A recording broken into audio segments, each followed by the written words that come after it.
చింతామణి, నీవు ఏ లోటు చేసినాడు, ఏ చండాలుడు అన్నాడు? నీ అమ్మ మాత్రం ఎప్పుడైనా పల్లెత్తి మాట అయినదా?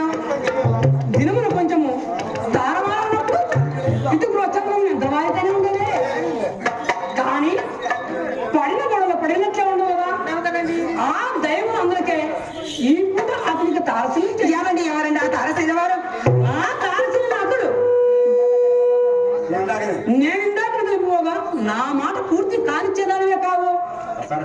ఆ తారసీల విలోమగలను నేటి ఆవుల కొత్తగా కర్మాగారములు, కార్యస్థానములు, మేడలు మిద్దులు కట్టుకున్న కాపురమున్న వాసుదేవమూర్తి కుమారుడట. ఏమి అన్నదాన్ని చూసిన అందగాడే కాపురు. ఏమండి మీ మిత్రుడు ఎర్రగా, పుష్టిగా, పొడుగ్గా, చాలా చాలా చాలా చాలా అందంగా ఉంటారు. ఆయనేనా? ఆయనే. నువ్వు ఎప్పుడు చూసింది?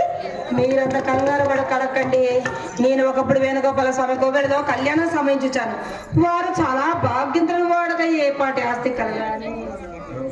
అమ్మో, 40 లక్షల వరకు ఉండొచ్చు నా నమ్మకము. 40 లక్షలే? ప్రకృతి వినము. నేను సహాధ్యాయులమే. ఆ విలువలో అతడే నేను, అతడు.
కానీ అత్తివారుడు పోటీ ఎట్లా సంభవించినది?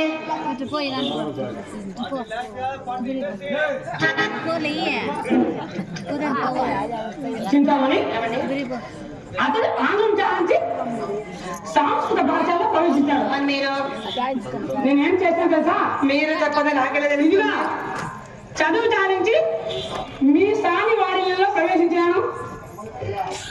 అందువల్ల సంబంధం పూర్తిగా మర్చిపోయి ఒకరినొకరు మర్చిపోవరకు వచ్చినాము. సంవత్సరం కిందట వాసుదేవమూర్తి గారు అతని వశము చేశారట. ఈ మధ్య నా కథలో జ్ఞప్తికి వచ్చినాను. అతడు మీకు జ్ఞప్తికి వచ్చిన ఎడలా వారిని వీరిని దేవుని చుట్టూ కూర్చున్నా. చింతామణి అతడు ఎంత మంచివాడో. నేను ఏమడిగినా ఇవ్వగలను. ఎంత ప్రియ మాటలను చెప్పినాడు. నా కష్ట సుఖములను చెప్పినాను, అడిగినాను. సరే తన మంచిదని తన మంచి చెడులని చెప్పినాడు. ఇంటికి తీసుకుని పోయి తనతో భోజనం చేయించే వరకు విడిచేవాడే కాదు. బదులు మాట కదా, వెంటనే తలపెట్టిన భావం కాదని మిత్రమా రేపు వచ్చిందని చెప్పి చక్కగా వచ్చినాడు. చింతామణి మీరంతా కంగారు పడి అడగండి. నేను ఆలోచించి చెప్తా కదా నిదానం.